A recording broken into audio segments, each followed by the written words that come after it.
Yes, he is here. Yes, he is here. What happened to George this morning? He's late. It's 3.5 minutes after 9 o'clock. What happened to that turkey this morning? Well, I'm terribly sorry about that. Terribly sorry about that. I was hoping that I could get the GIS national report for you. But it looks like we're going to have to do that, do without that today. So please accept my apologies, okay? But hey, I have a ton of stuff here for you this morning. And it's going to be an interesting program. Really, really interesting. So I do hope that you can stick around with us, notwithstanding the 2.5 or 3.5 minutes I missed. Hey? But I'm sure that you're understanding. By the way, our family man is already there on Facebook this morning. T.F. Richards is saying, good morning from a wet and cool Brooklyn. Hey, could have been worse, my dear friend. It could have been snowing. Hey? Here in Grenada this morning, it's another beautiful morning, but we do have a lot of clouds hanging overhead this morning. Nice big cruise ship in here this morning. And I certainly hope that the weather holds so that those who are visiting with us can have a beautiful day here on the Spice Isle. Yeah? We, here they come, here they come, here they come, ha ha ha ha ha. Veronica is saying happy birthday, Mammy Sandy, my mom. Hello, and a happy birthday to Veronica's mom. Wishing you all the best, and of course, God's blessings, my friend. I don't know you, Veronica's mom, but you got a daughter like Veronica, got to be a pretty good mom, eh? So happy birthday. Peter Bishop is saying good morning from raining Long Island. Man's moving back and forth, back and forth, back and forth. If it's not Brooklyn, it's Long Island. And he says we can do without the NNP report. Yeah, well, you know, I think it's important that we get that information out. It really is important to find out what they say is happening here in Grenada. Maybe it's not always what you want to hear, but it's important. It's important. Plus, without that, what would you guys have to comment about? You know what I mean? I look forward to hearing your comments after you sit and watch the national report. But anyhow. And Kathleen Thomas is also saying good morning to you folks. Well, nice of you all to join us. Let us take a look at the rundown. First off, rethinking education in the Caribbean. Huh? You've seen that there on the Facebook rundown. Yes, sirree. We're going to be hearing from a gentleman whom you all know, Governor of the Eastern Caribbean Central Bank, Timothy Antoine. He recently spoke at a due, if you will, of the Barbados Central Bank. Had some comments to make about state of education. Kind of chilling, kind of chilling. And then, for those of you who are planning on visiting Grenada at some point later on this year, I have a list of activities that you can look forward to. There's always something going on here in the Spice Isle. That's one thing about us, you know. Come hell or high water, regardless of all the issues we have to deal with, there's always something going on. You know, some things happen at a greater magnitude than others, but there's still something going on. Okay? And then, well, no national report this morning, but I'll tell you something. Let's ask the question, Will the RGPF, the Royal Grenada Police Force, accept help in curbing Grenada's road fatalities? Man, yesterday morning, for those of you who had the time to join us yesterday morning for Sundays with George Grant, you probably heard a gentleman who is a retired inspector with the London Police. And he had some very chilling things to say. That interview ran for about an hour. We're not going to bring you the whole thing this morning, but I've pulled out about the first 35 minutes or so. And I should ask you in advance to go to, well, you're on the site already, the GRENADABROADCAST.com website, and check out the archives. Go to yesterday's program, because I think it's important that you hear the entire hour of that conversation. But this morning, we're only going to bring you a few minutes of it, okay? About 35 minutes or so. So please, be sure to stay with us for that. As I speak, here they come, here they come, here they come.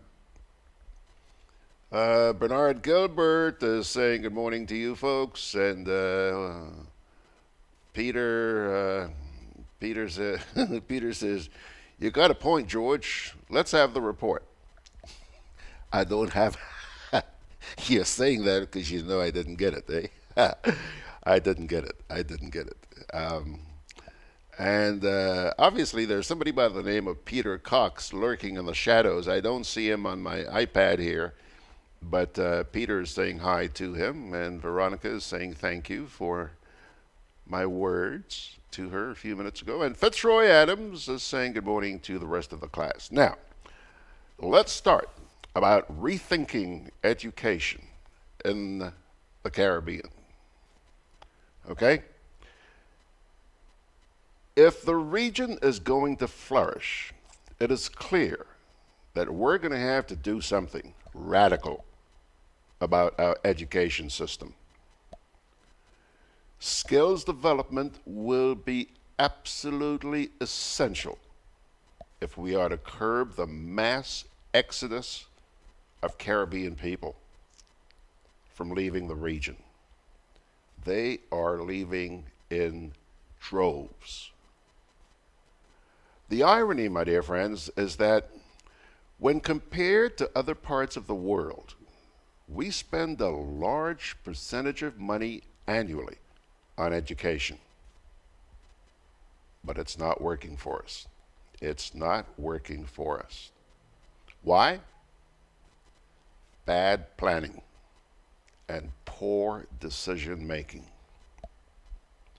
Here's a clip of part of a presentation made to the Central Bank of Barbados by Governor of the Eastern Caribbean Central Bank, Timothy Antoine, just this past Friday, during which he suggested that skills, hear this, skills, not subjects, should be the focus of education systems in the region. Check this out. I am deeply concerned about our obsession with subjects rather than skills. I find it difficult to accept that we could go on and on for bragging rights about who gets the most subjects in our schools and not worry about how we connecting with the labor market and what these children are going to do. These students are going bright as they are when they finish school. Because what I see before me is rising unemployment, especially amongst our youth. In many of our countries, the youth unemployment rate is double the national average. So that concerns me, and for me it is very clear that skills is an area. So you can go into some countries and you still can't find plumbers, you still can't find masons. The really good ones are in high demand, and the other ones, well, let's just not talk about that. But then you also have the issue of what is it that we're creating for this new economy? When you look at the skills required for the 21st century, there are skills in the area of emotional intelligence, the soft ones. Then there's coding, and there's cognitive reasoning, and those are not skills that are being sufficiently addressed in our school system. And what is bothersome is that not only are we setting up our children for frustration, but when you look at the region, the average spend on education is actually above the average in developing countries. But the issue is really, where are we channeling those resources? The quality of the expenditure. And therefore, I would argue that we need to focus now on what it is that we're going to do. Listen, we have a chance as a region to leapfrog, to make a quantum leap in terms of our development. But it's going to have to be skills. We're going to have to change the dynamic with respect to skills, and it starts with a conversation. You can't leave skill development to education and educators. And I say that with due respect. My mom, my dear, was a master teacher, principal. I have great respect for educators. But he who knows only education does not know education, in the same way that he who only knows economics does not know economics. You have to have an interdisciplinary approach where you bring others to the table. And a lot of that discussion really requires that we bring industry together. So when Minister Strong was speaking this morning about the need to engage private sector, he kept making that point. I fully agree with him. For me to discuss the whole evolution of skills in our region at this time, in our school system, it has to be a conversation that goes beyond education. It has to involve economists, it has to involve private sector, it has to involve civil society, and ultimately, obviously, it has to involve our youth. So I fully agree that we need to skill. And the truth is, more than just teaching or training for 21st century skills, is a mindset that we have to keep skilling and reskilling. Because as Alvin Toffler said, the illiterate in the 21st century is a person who cannot learn, unlearn, and relearn. And basically, it requires us to have that agility, as was referred earlier, where we continue to reskill. And so I say to young people, not just that you stay forever young, but you stay forever skilled. And that requires a commitment to lifelong learning.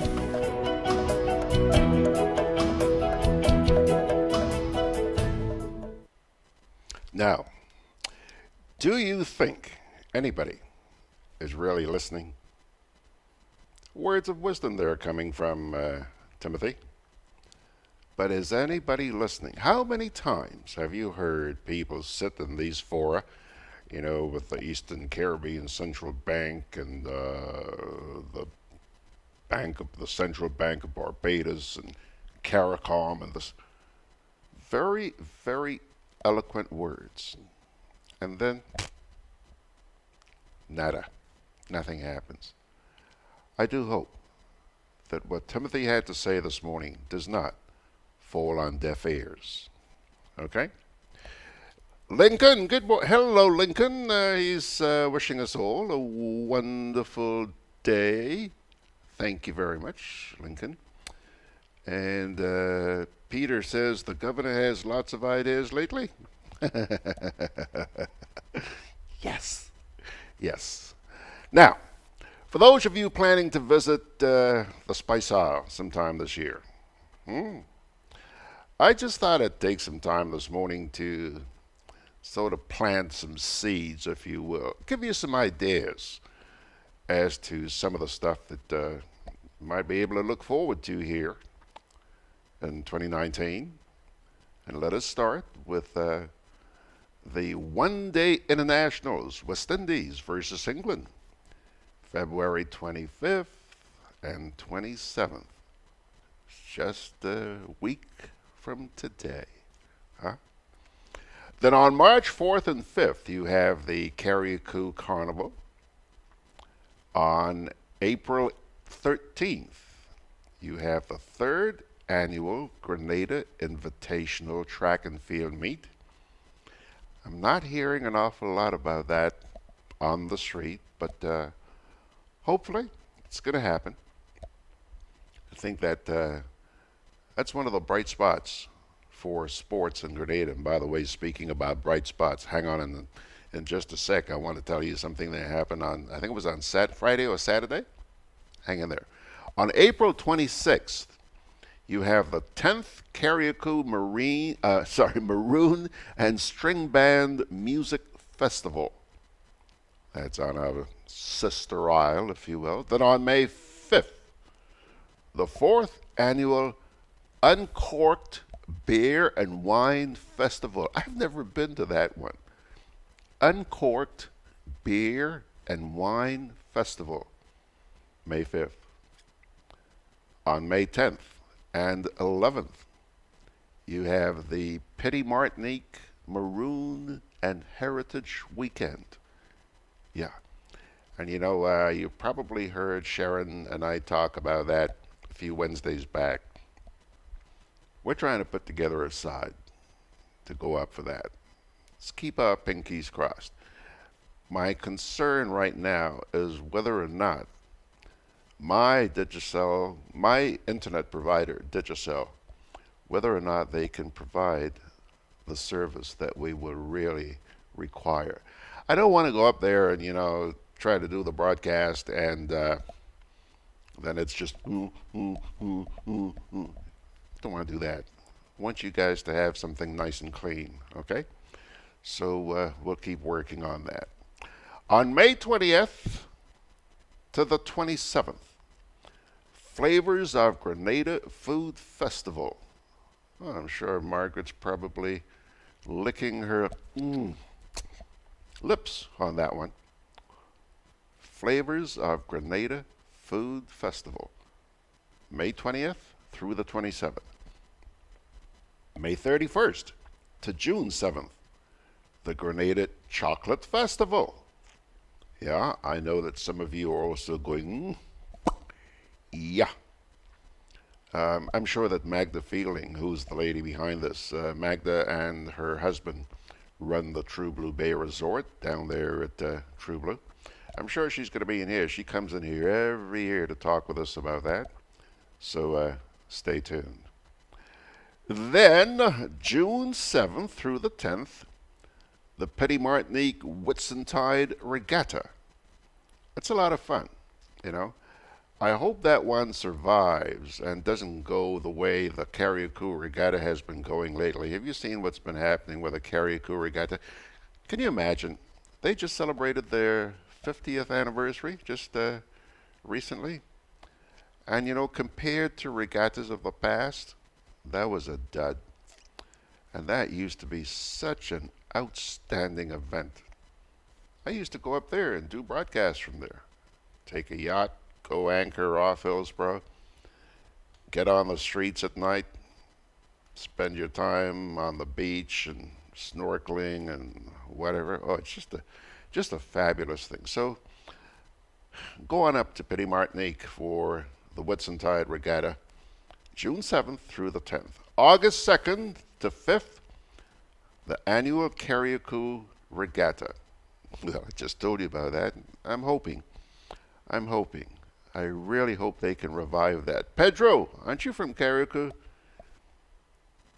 Go on up, give them a hand. Huh? August 12th and 13th. Spice Mass. Grenada Spice Mass. Carnival time. September 29th to October 4th. The Pure Grenada Dive Fest. That started just a couple of years ago. And I don't know how successful it's been, but it's going to be back this year. October 27th, the Carriacou Corn Festival. Yummy. Corn. And finally, on December 13th through the 15th, Carriacou Parang Festival. Yaman. So those are just some of the activities. Those are the national ones, if you will, that are going to be taking place here in 2019. Now, by the way, Grenada, our Grenada, is doing very well in athletics. Our own quarter-miler star, Braylon Tappan, recorded the fastest time over that distance so far this season after taking top spot at the Texas A&M Aggie Twilight on Saturday, and I salute Mr. Taplin. Congratulations, sir. In a blanket finish for the Caribbean, Taplin who was competing for Texas A&M, cruised to the line in 45.26 seconds, well clear of second place Cayman Island athlete Jamal Walton, who was third in 46.26. Who was second, I should say. Trinidad and Tobago's Asa Guevara was third in 46.47 seconds. Taplin's finish beat the previous world-leading mark of 45.35, which was set by Houston's Obi Igbokwe, and that was done in Clemson only last weekend. The 28-year-old world champion finalist has a personal best of 44.88 over that distance, which was set at College Station in the United States only last year. Earlier this season, Taplin won the 300 meters in 32.49 seconds to equal the world-leading time for the 2019 indoor season. Yaman. Way to go, Braylon. Way to go. Well, that's going to do it for our little introduction. Little introduction, my foot, 9:24, 24 minutes. So we really didn't miss the GIS report this morning, did we? Huh? Hope it's back tomorrow morning. Now, let's turn back here to Facebook for just a sec.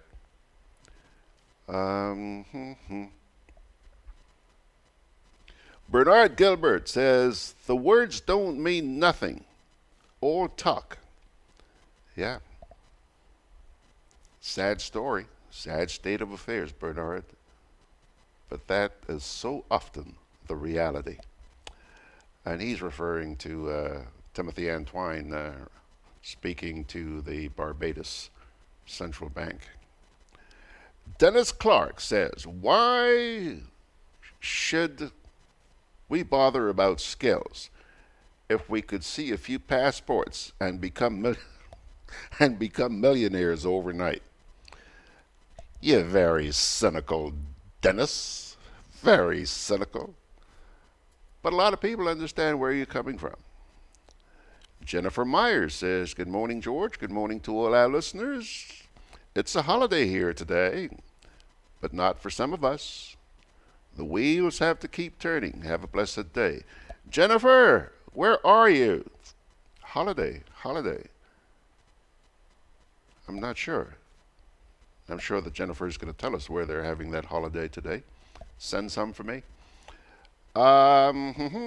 Peter Bishop says the governor was at the Ministry of Finance in leadership position when he decided we're going to have cap bank against the wishes of the same bank he now heads. What did he do? You remember, Pedro. You remember. A lot of people don't forget these things. Dennis Clark says, selling passports through the CBI trumps investing in skills for our governments. Ain't that a sad story, sir? Ain't that a sad story? Huh? You know, it's that, or take a hat on a Monday morning, like this morning, jump on an airplane, and run around the world saying, gimme, gimme, gimme. Mindset. That's what's holding us back. We need a change in mindset. Let's see here. Peter Bishop says, proud kayak. Yeah, he's he's a proud kayak. Then get your butt up there and help them out with the regatta this year.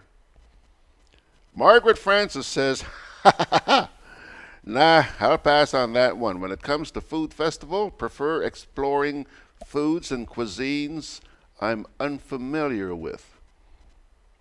Okay, Mags. Yeah. She slapped me right in the face there, but that's okay. She can slap me anytime she wants. I can't believe, though, Margaret said no to food. I can't believe it. Anyhow, uh, Peter says hello to Vincent Ignatius Roberts. So I'm assuming, I'm not seeing him here on my iPad, but I'm assuming that on Facebook, Vincent is there. And by the way, Vincent, if you are, thank you, thank you, thank you. You and your dear wife were so hospitable to us last Wednesday evening.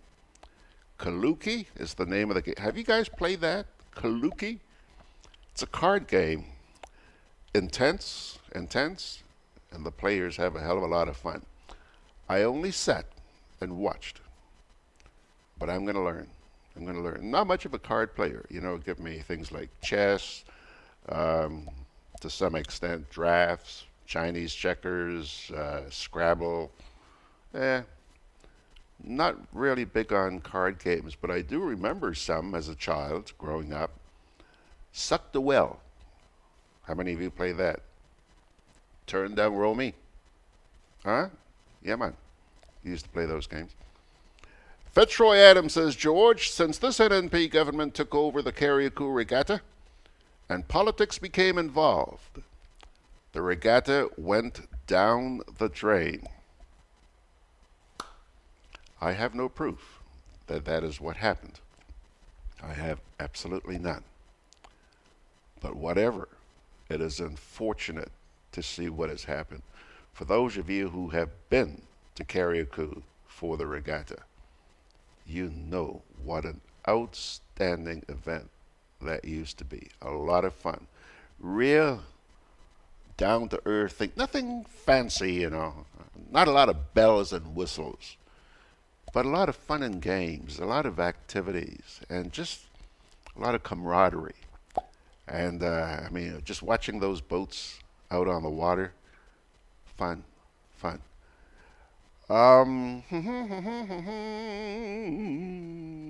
Let's see here.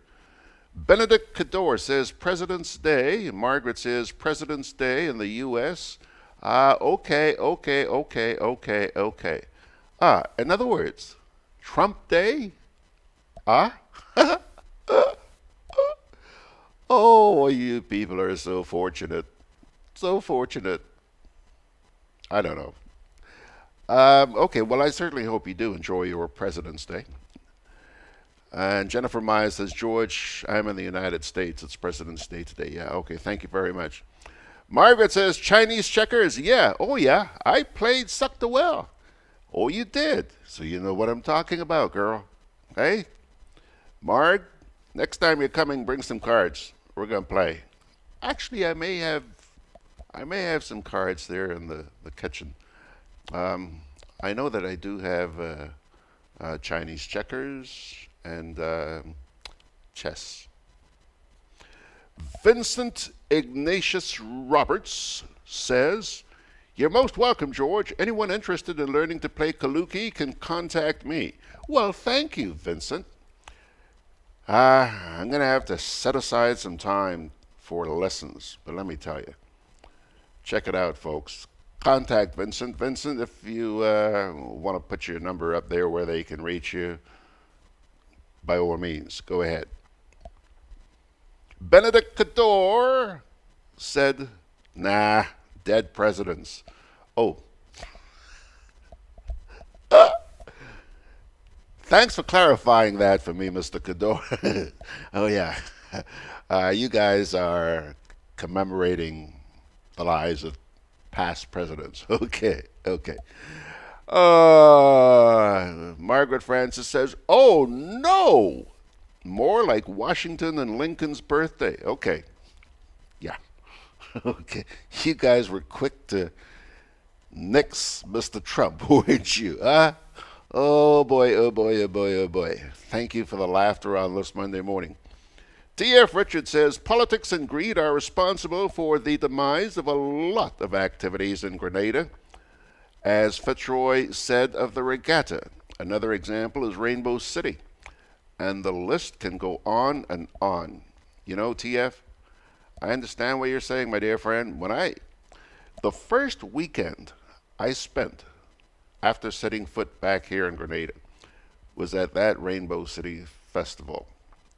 And let me tell you, back in those days, again, it was something.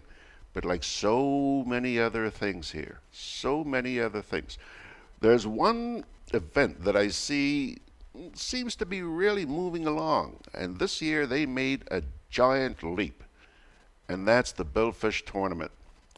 You know, they commemorated their 50th anniversary this year as well.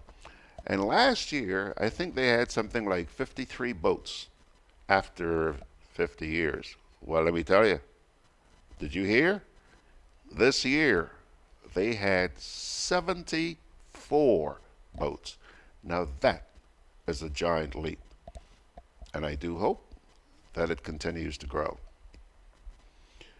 T.F. Richards says, "No, George, Halloween Day would be more suitable for," would be more suitable for, and he spells it thrump.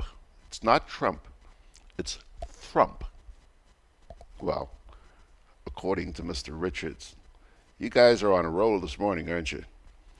Laurie Bridgman says, "I understand changes are good, but too much change can create problems down the line.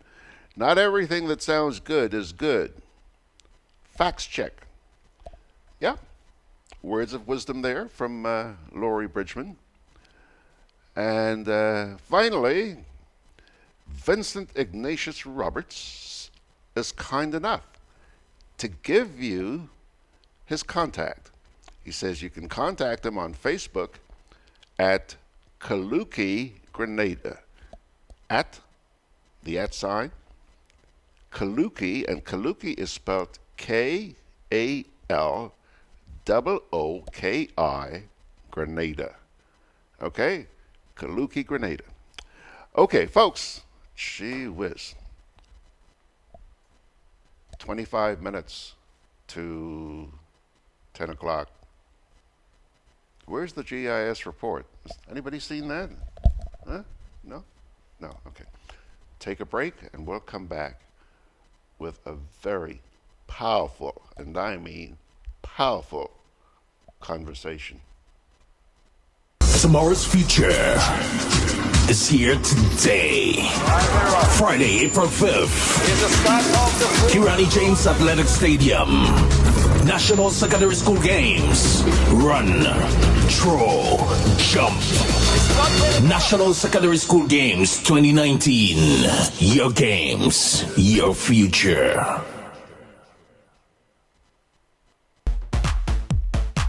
I'm always on the move. Training, traveling, competing. So it's good to know I have Co-op Bank in the palm of my hand. Introducing e-banking, one of many customer convenience services from Grenada Cooperative Bank. And there's more to come. It's swift, simple, and secure. Welcome home. Together with you, our customers, we energize our community. Together with you, we energize our economy. We are working together to give our nation a better tomorrow. With you, we energize our future. Together, we energize our nation. Thank you for partnering with us as we energize our Spicer. Redleg, energizing our Grenada.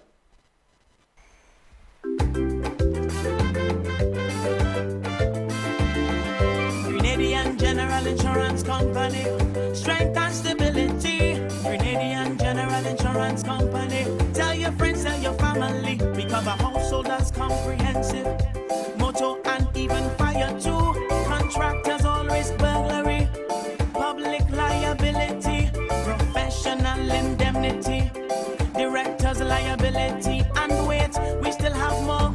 Come and find out more what you're waiting for. We are located on Scott Street, St. George's. For more information, call 440 640-2434. Tell everybody. Alrighty, folks, it's 22 minutes away from 10 o'clock. Yesterday morning, I had a very interesting hour with a gentleman by the name of Mr. Rod Charles. He is a retired police officer from London who has been coming here a lot over the years and is very concerned about the spate of accidents we've been having on our roads. And he believes that, and he doesn't refer to them as accidents as you will hear. I think he refers to them as incidents. He believes that a lot of them are unnecessary. And rather than just sit back and criticize, he's decided to offer his assistance to the Royal Grenada Police Force. And I am hoping, my dear friends, he's going to be meeting with the force this week sometime. He did promise us he would keep in touch with me and let us know how that meeting goes. But he did promise that he'd be back with us on a subsequent program. I'm not sure how soon. But I do hope that the RGPF reaches out. They need help, folks. They need help. And as I mentioned in the program, which you'll hear, there's a level of paranoia in this country, and anybody who returns to this island and tries to get involved is often seen as though you're here to take their jobs. No. As a victim myself, I can speak firsthand. Some of us just want to help. Yeah, there's some bandits out there. I'm not gonna deny that. There are some bandits out there. But there are good people who want to help because they love this place. In this interview that's coming up, you'll hear that the man does. And by the way, Alana Morris Van Tassel is correcting me here. Yes, he referred to it as collisions. Okay? Give a listen, folks, to Rod Charles. I worked for 30 years. I joined in 1984, retired in 2014 with London's Metropolitan Police. I covered a spectrum of different tasks and projects and portfolios in obviously a 30-year period, so it's a lot I got through. Street duty, general policing, emergency response, road safety, which we'll talk about today, firearms, counter-terrorism, and one of my specialties was public order policing. We're talking about large-scale events, be it carnival, football matches, and other large-scale events where significant members of the public come together. Now, I explained to our listeners this morning that I heard from you a couple of weeks ago, and that you were pretty concerned about the fact that, I mean, there you are sitting in London, you're hearing about all these accidents on this tiny little island of ours. How did that come about, sir? Well, just for clarity, I was born in London, England, but I first came to Grenada as a 10-year-old. My parents live in St Mark's. I live in St Mark's since my retirement, and I move between the two. So I spend a significant amount of time in Grenada, as I'm here, and also an equivalent amount of time in London. But for several decades now, I have, whilst I'm driving in Grenada, observing the road usage in Grenada, and also when I'm in London, listening to some reports of some really awful collisions which are taking place. And let me be absolutely clear, because I think some of the things I'm going to say will maybe make some people's get some people's heckles up, and people get defensive. And that's not what I'm here to do. But I am here to talk about a very, very difficult set of circumstances. Grenada is, in my opinion, probably the best country in the Caribbean for natural landscapes, etc. And if other countries or other people want to argue that it's that there are others better, my view will be that it's on par. Grenada is on par with its natural, beautiful landscapes. And a lot of other things, sir. Indeed. But the problem that I am here to talk about whilst I have many other portfolios that I deal with, is the rate of avoidable injuries and deaths that are occurring on these roads. And it's persisted for decades. It's ironic that I contacted you a couple of weeks ago. Again, I thank you for allowing me to speak to your listeners today. But just this week alone, there was a horrendous collision. A bus left the road in Perseverance, St George, and it's clear that numerous double figures of casualties have been taken to hospital. Fortunately, my understanding at the present time is there aren't any fatalities, but there are certainly serious injuries amongst them, and there are possibly life-changing injuries amongst them. I say that because whilst we engaged a couple of weeks ago, the fact that these collisions are regularly, I mean weekly occurring, it is testament to the fact that we need to do something about it. Now, I'll be absolutely clear. Accidents, road traffic accidents do occur. But I have empirical evidence to confirm that a high proportion of those incidents are the result of negligence, and they are avoidable collisions. We must do something about it. I haven't come here simply to rant on and criticize and condemn. This is not what this is about. This is about looking to work with those who are decision makers to enhance what we're doing and what we can do to make Grenada's roads safer. And just to give a bit of background of what I've done in 2016, in September, I wrote to the then Chief of Police, Mr. James, and he kindly, or his staff kindly, arranged a meeting between me and the deputy at the time was Mr. Franklin Redhead. We had a great discussion in October 2016. And this is one of the priorities which I discussed with that senior officer. This isn't personal. It isn't about criticizing individual actions, but my concern is 2 years on, having left that meeting, I am still here. I've been to Grenada and back to London numerous occasions. And how we left it was, well, they'd be in touch. Now, maybe they are doing things behind the scenes. Over that period of time? Or maybe they aren't doing anything at all. And I am concerned. And even if they were doing things or are doing things, the problem is those things are not visible and apparent enough, and they are certainly not reducing the rate of collisions that are resulting in loss of lives. And for those who haven't died, many of them are walking the streets of Grenada and parts of the country with life-changing injuries, pain and discomfort, which persists for their lifetimes. We can do something about it. Now, I've contacted the police service. I'm going to, this week, make contact with the current acting commissioner. Right. My want will be to hopefully have another discussion, but rather than talk, let's work together, let's put some action plans in. Traffic management planning, look at preventative measures, and then look at investigations. A particular concern to me, and I'll be very careful, George, because when there are active investigations, I have to tread carefully, and I don't want to prejudice any cases. But there are many people who have lost their lives avoidably. There's one in St. Mark's only 3 weeks ago, and the individual's Land Rover turned over.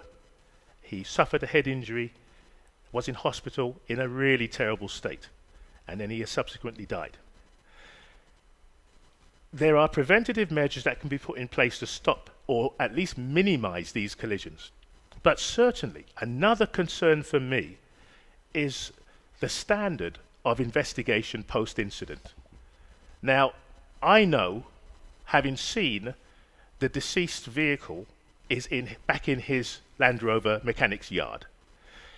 There is a suggestion, I stress a suggestion, that another vehicle may have been involved in the driving maneuvers and may have contributed to the collision. But neither of those vehicles have been impounded. neither of those vehicles have been subject to forensic or mechanical inspections. And I say that because if the investigating officer, who may be listening now, and I'll say please contact me, this is not condemning or criticizing what you're doing, I'm talking about ways to enhance it. You cannot have conducted the necessary forensics and mechanical inspections when you haven't impounded the vehicles, and because these things must be done systematically, they must be done strategically, they must be done with method. Now, the fact that neither vehicle have been taken into police custody speaks for itself. We have a person who died. As it happens, I know this gentleman very well. I'll be at his funeral on Wednesday, and make no bones about it, because of his fantastic impact on the local community in St. Mark, it will probably result in a significant attendance, and probably the parish will close down for a while whilst people pay their respects. But this isn't just about that case. There are numerous others. Time doesn't permit me to go through the different cases to talk about the serious gaps in investigation. Now, yes, I've spent 30 years in London. I haven't come here to try to usurp anyone's role, to take over anyone's job. I have offered, and I am currently offering, the Royal Grenadian Police Force the opportunity to engage with me. If you don't want to engage with me, with my background and my experience and my links to this country, then so be it. But at least contact me and let me put you in contact with other parties who can help enhance and improve what's going on, or what is not going on the roads of Grenada. We need traffic management planning. We need better road signage. We have drivers who, it isn't just about bus drivers, but we have drivers who have multiple people on board, driving vehicles commercially for gain. If they don't have an interest in their own welfare and safeguarding their own lives, they should certainly have an interest in caring for the people who are on their buses. They have no right to drive in a manner that risks the lives and loses the lives of people who are using their services. So I talk about some of the sanctions that we can put in place: greater enforcement, greater prevention, disqualifying drivers for fixed period of times or for indefinite periods of time, depending on the risks that they present on Grenada's roads, impounding vehicles if we can't get the drivers to comply. There are a whole range, a whole raft of things that we can be doing. But George, I have concerns that this isn't going to change. So to the Chief of Police and to relevant government ministers, you will hear from me this week. If you're listening now, then you by all means, through George Grant's radio station, you can contact me. I am amenable, even when I'm in London. It matters not. We have the wonders of technology. I will do my damnedest to help enhance what's taking place on the roads. But without some engagement, we're not going to have any improvement. One other point that I'll just emphasize here is the use of mobile phones and other devices that distract drivers when you're driving at sometimes too excessive speed, which don't fit the current road conditions. And then you are distracted by some technical device. These are contributing factors. I am not saying that these are factors in the cases that I've made reference to, but I am saying that they are the cause of a number of collisions. And why I am stern about this, why I am not pulling punches about it, is because people are losing their lives. And those who haven't lost their lives are having to spend the rest of their lives with avoidable disabilities, infirmities, because we're not doing enough here. Obviously, having worked for 30 years with the police service, I had the privilege of going to America to work with some of their organizations. I'd worked across Europe. What I will say is the investigations that needs to take place after collisions is quite it's quite significant. It takes a lot of time. Some of the friends and families went to see the casualty of the Land Rover collision, Mr. Scott, in hospital. And I'm aghast to learn that while he was being treated for a medical injury, a serious head wound, and I think he may have ingested some gasoline, he was restrained and strapped, tied to a bed in the General Hospital. Now, I'm confident as well to say that as we speak, there are probably other patients and casualties tied to beds. Now, this is, for whatever reason, it's become quite common practice.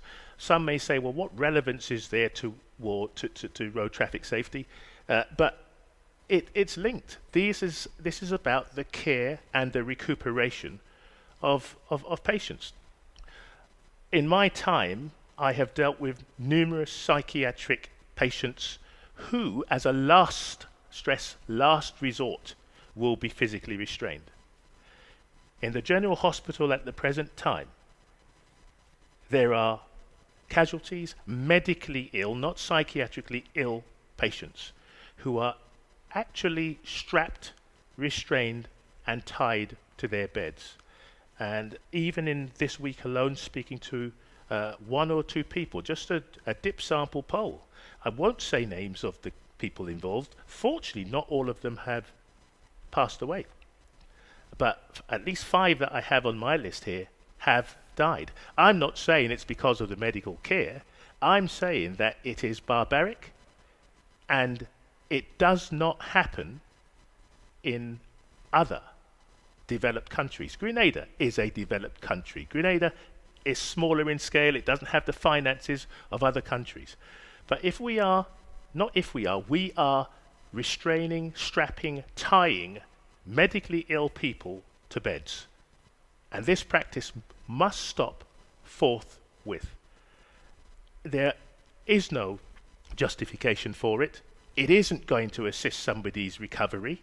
And while some would say, well, who are you to speak on this? Well, I have a background. My expertise is in policing, law enforcement, security and investigations. But clearly, I can give empirical proof of this, that I have partners and I have colleagues who have backgrounds in the medical sphere. People aren't tied to beds in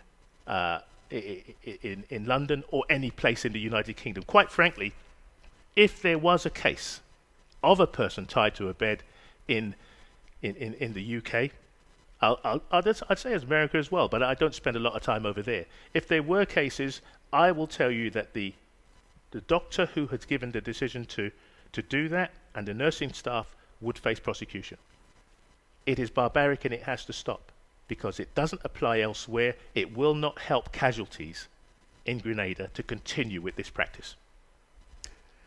Rod, you have said a lot, and there are a couple of things I want to talk with you about. But first, there are a number of comments here from people around the world who are listening to you right now, and I don't want to get too far behind, so let's start here.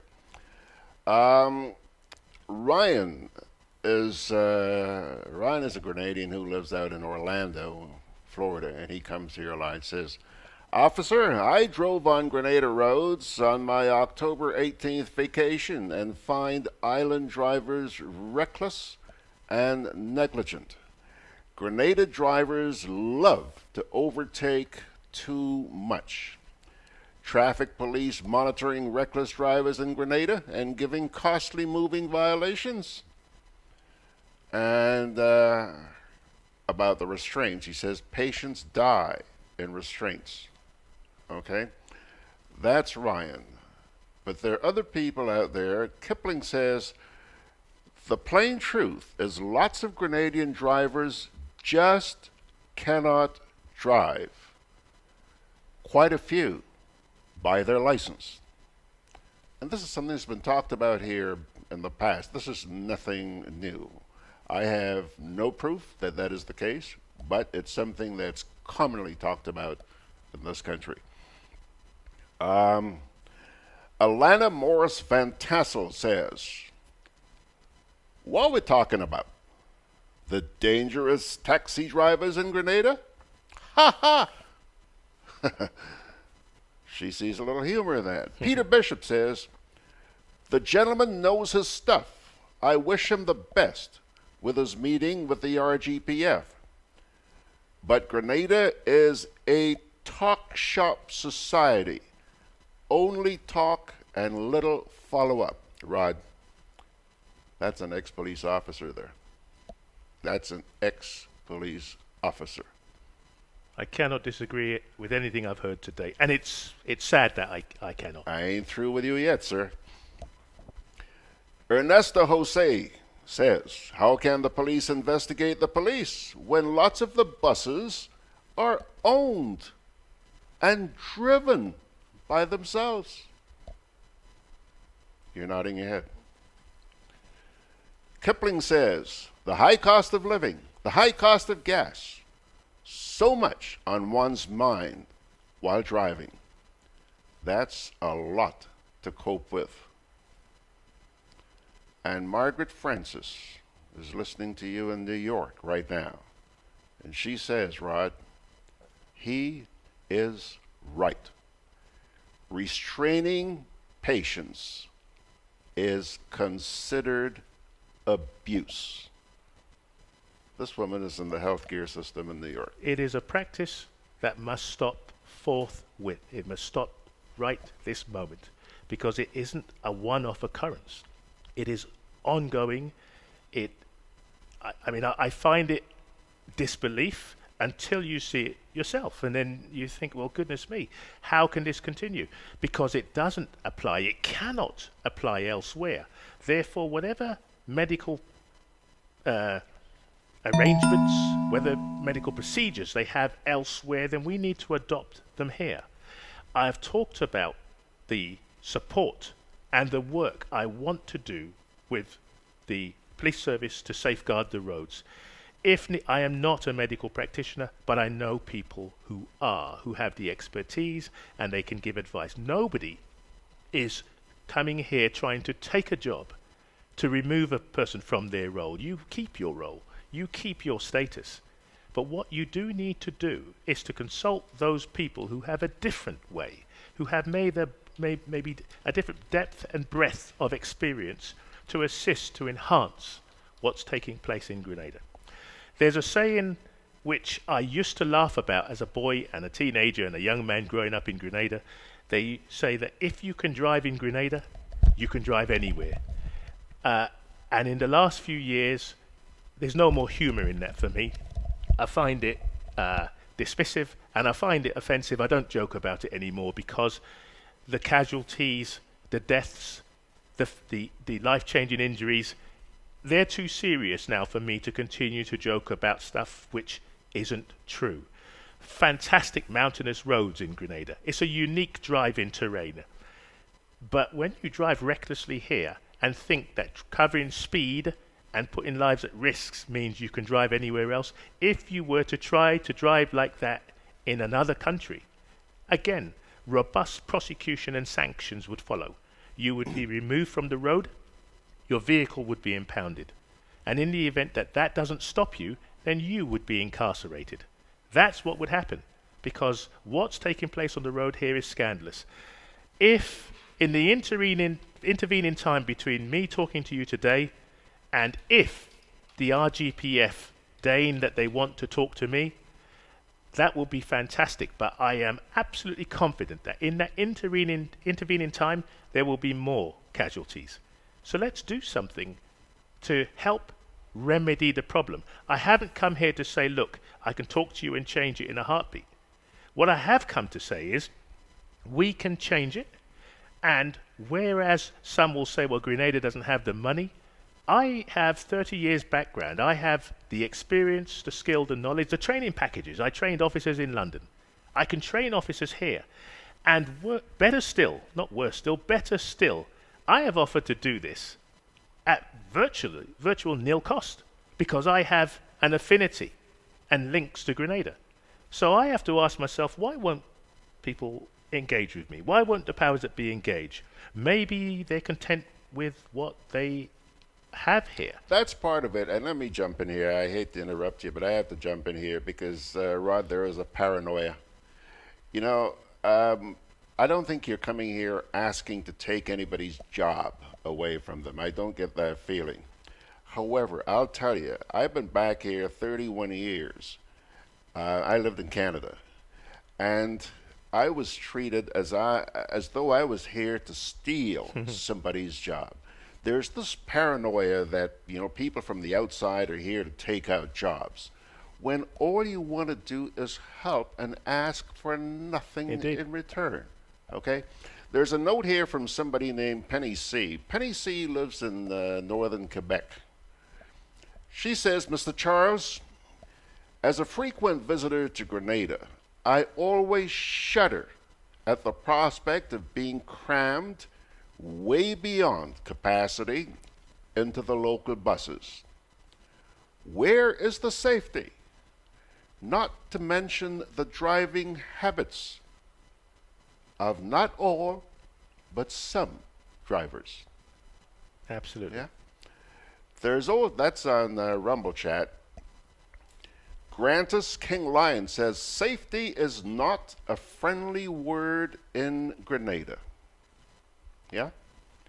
Ryan says, there is a need for radar detected traffic police on Maurice Bishop Highway to combat speeders. Come on, Ryan, please give me a break. For years, I have heard about these radar detectors. You have television news showing these bright, glitzy little devices that have been given. Where the hell is the use of those detectors, Ryan? We have them. Margaret Francis says, I think a big part of the problem is the we are the best syndrome. So we have the best drivers, the best nurses, the best government, the best. So if you are the best, there's no need for additional knowledge and self-improvement. Hold on a sec here. There is no need for additional knowledge and self-improvement, and so crap will continue. So says Margaret in New York. Kipling says, on behalf of concerned Grenadians, I wish to thank you for trying to help. Thank you, sir. But sad to say, if you were a Chinese, you would have been accepted. And finally, not finally, but on Facebook anyway, Ernesto says, Mr. Rod, you meant well, but remember, we don't like changes. And we love to complain when things are not going our way. Good luck. You know, even before I move on, Rod, do you see how what you're saying here is resonating with the audience this morning? So, I mean, this guy is not some space cadet who showed up here this morning and wanted airtime on social media. He knows what he's talking about, and you folks are relating. Ronnie Slinger says, the bright light on some vehicles at night is a problem. Do you know there are people in this country who refuse to drive at night anymore? I know many people who don't like to come, many people resident here who, be it nighttime driving or driving on the Western Road. They prefer not to do it because of the hazards there. But the hazard isn't the actual road, the road is the road. Yes, work can be done to enhance it and to safeguard it, put safety railings up and better signage. But the real hazard is the method, the manner in which some of the drivers are propelling their vehicles at speed and the maneuvers, and where they position or abandon their vehicles, leaving additional hazards for other road users. I don't doubt for a minute that what I'm saying here will fall on many deaf ears. But that doesn't mean I live in Grenada. I live in London. I'm between the two. I have a passion for this, so I will continue. It would be nice to hear from the police service, but they are going to hear from me again. Is the method, the manner, and I will continue to do some But of if the we driver. can't get the authorities to effect those changes, then I think the people need to start working together and make their voices clearer.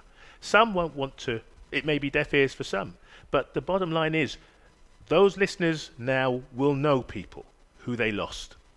They will know people who are currently walking with ailments and disabilities and infirmities which resulted from avoidable collisions. And it's to those people then, and those loved ones of those individuals, I say engage with me, because we can either do it with the police service and the government ministers, or failing that, we'll do it anyway. Because there are ways to do it, but without the authorities. And this isn't about insurrection and trying to oppose individuals. My take is this: the starting point is to work with those authorities that have the power and the resources to make things happen. I know that there's money needed, there's additional resources, but there's also something about the better use of resources.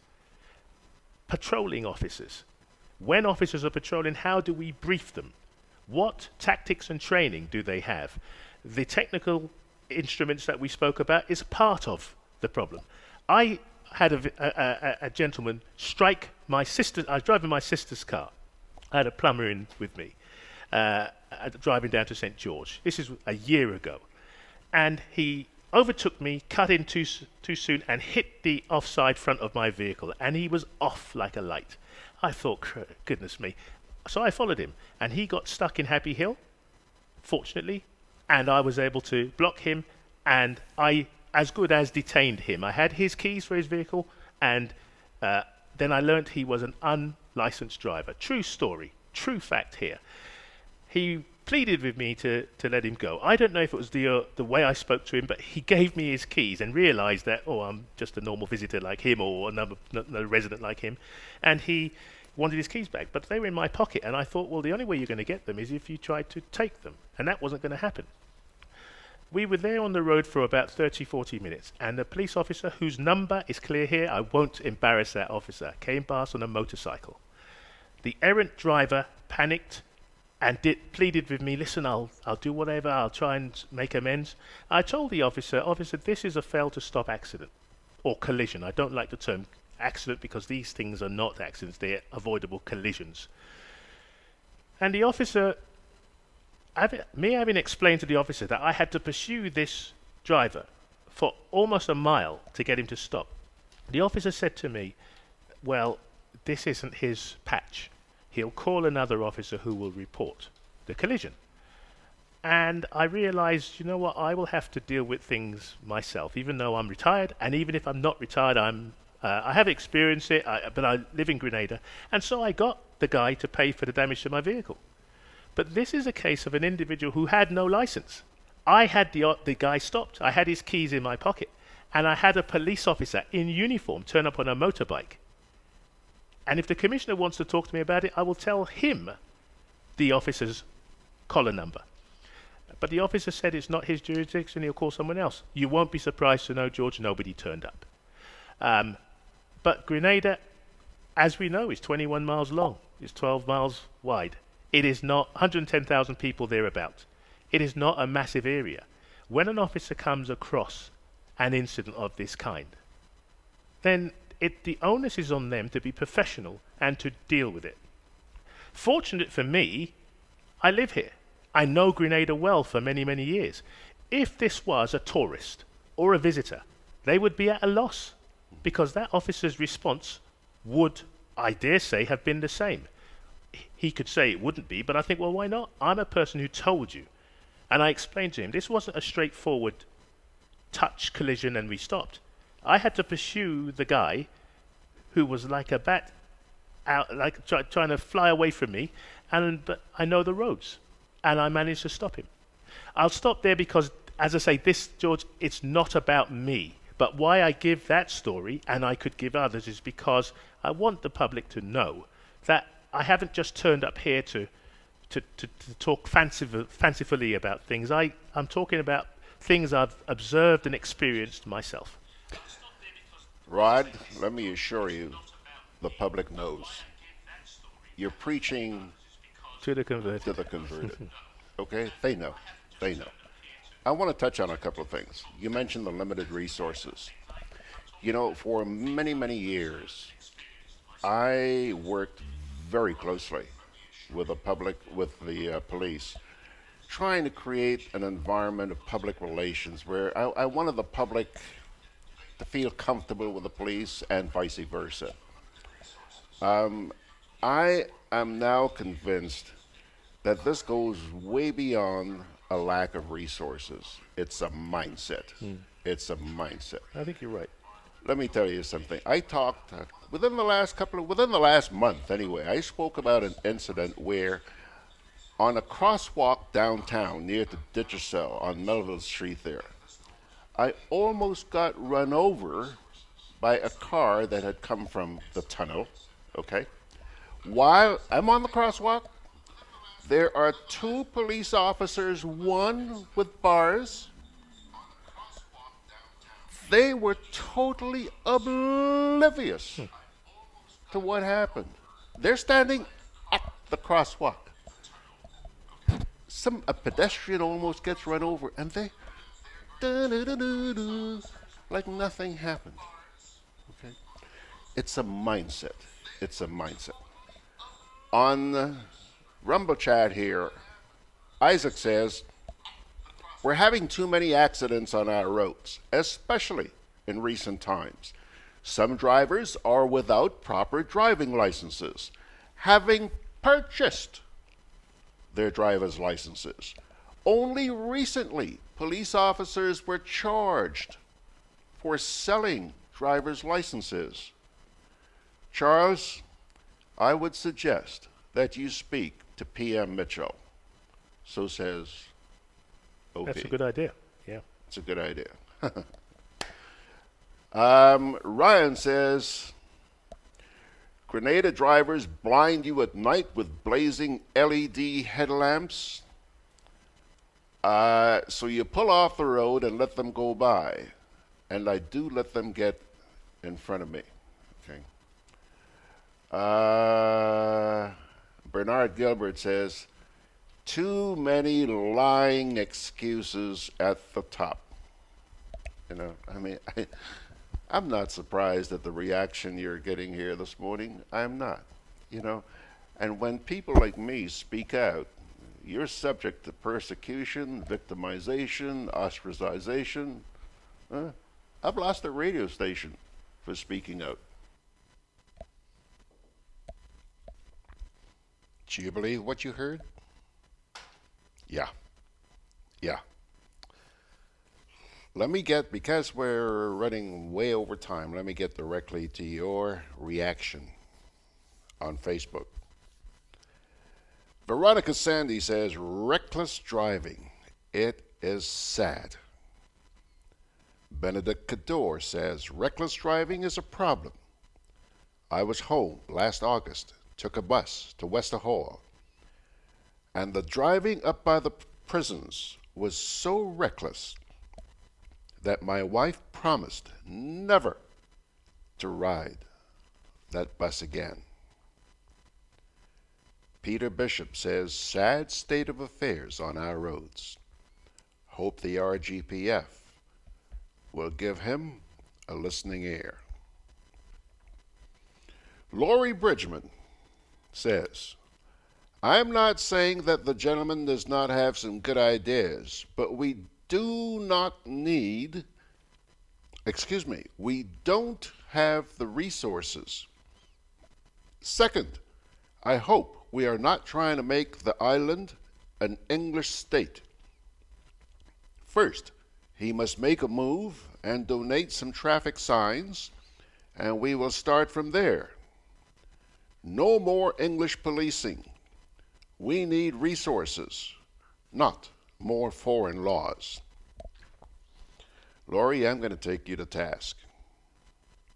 Laurie, how many signs and mirrors, you know those mirrors that they put up so that you can see what's coming around the corner? How many of those, Laurie, have been put up and vandalized?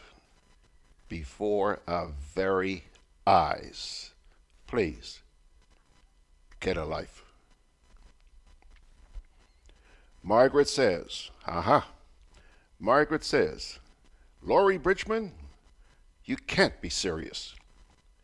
Where did he advocate for British laws making Grenada a British clone? The reality is that driving is dangerous in Grenada, and police investigations of these things even worse. That is exactly our problem. Our unwillingness to accept that there are problems. The only way to make change is to first accept that there is a problem. Shoo. And here's, this saddens me. This saddens me. Here is Laurie's reaction. I quote, I write what I like. Therein, Laurie, lies our problem. I hate to be honest, but I have to be with you. Therein lies our problem. Margaret says, Margaret's taking me verbatim here. She says, therein lies the problem. When lives are at stake, it is not a question of what one likes, but decisions have to be made on empirical evidence. Thank you, Margaret. Bernadette Thomas Alexa says, there is no safety in Grenada. I just came back, and the behavior of the bus drivers is terrible. The drinking, having a beer in their hand, and loud music. I guess Bernadette is in Toronto, Canada, so she has seen this. You see? How do you respond to that, Laurie? Sharon Elizabeth Roberts, good morning, young lady, says, unless I really have to travel on the western side, I do not travel that way. As bad as most roads in Grenada are, we have a very good network of roads, so I always use an alternate route. Sharon, traveling along the west coast scares the stuffing out of me. I went to Grenville, by the way, on a bus a few years ago, over Grenada.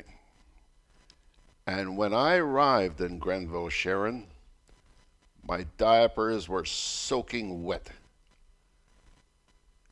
If there was some way to get back to St. George's, I would have hopped off that bus. Scared the crap out of me.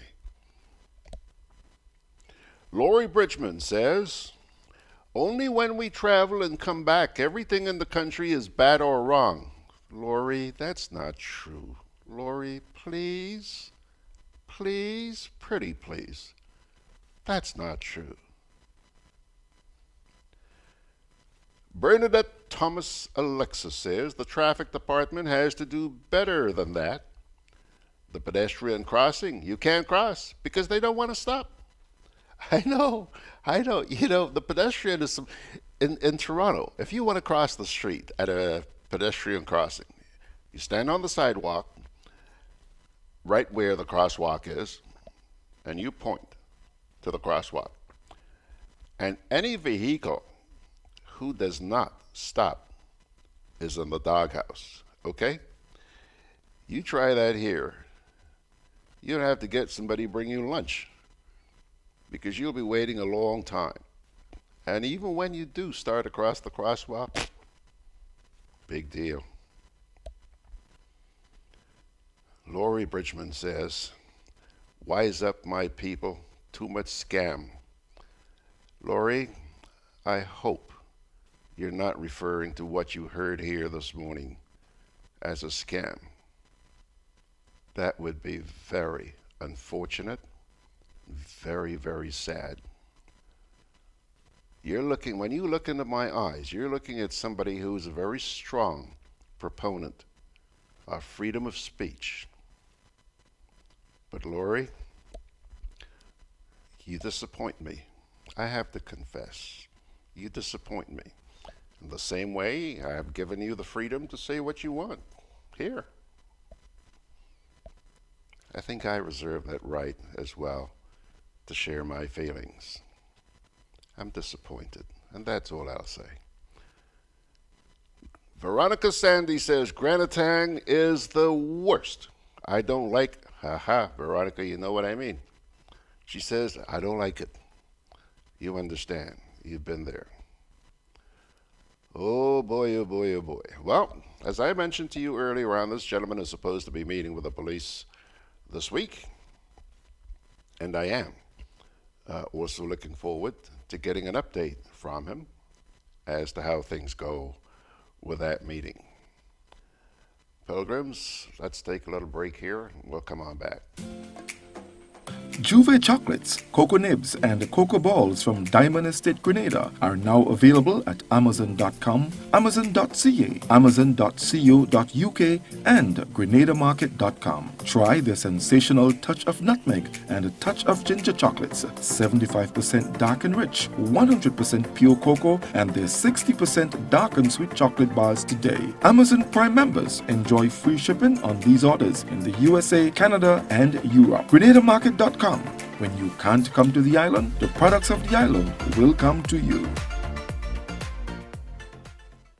Hey, Lynn. Hey, neighbor. Here's the bill I asked you to pay for me. How did you get your electricity bill to be so low? For one, we size our transformers just for what we need.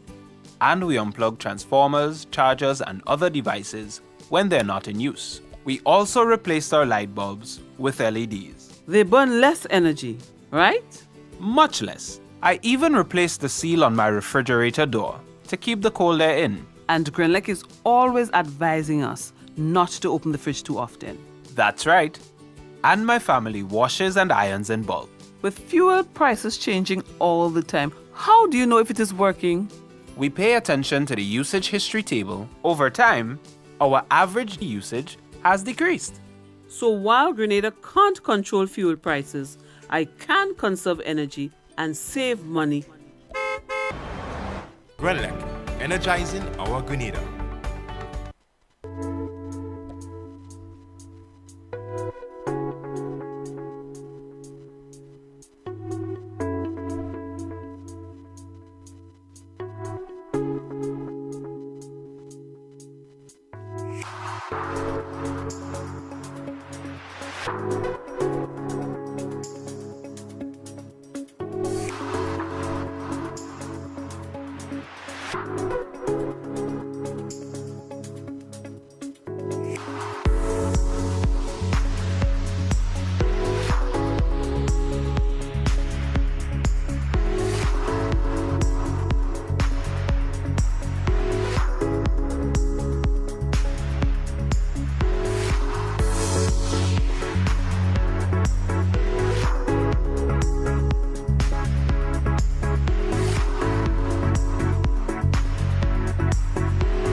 It's amazing, isn't it?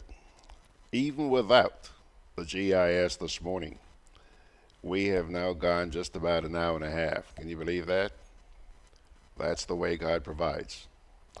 Pilgrims, time to pull the curtain down, and I will leave you this morning with another word of inspiration. One verse from Psalm 27. The Lord is my light and my salvation. Whom shall I fear? The Lord is the stronghold of my life. Of whom shall I be afraid? Psalm 27, verse 1.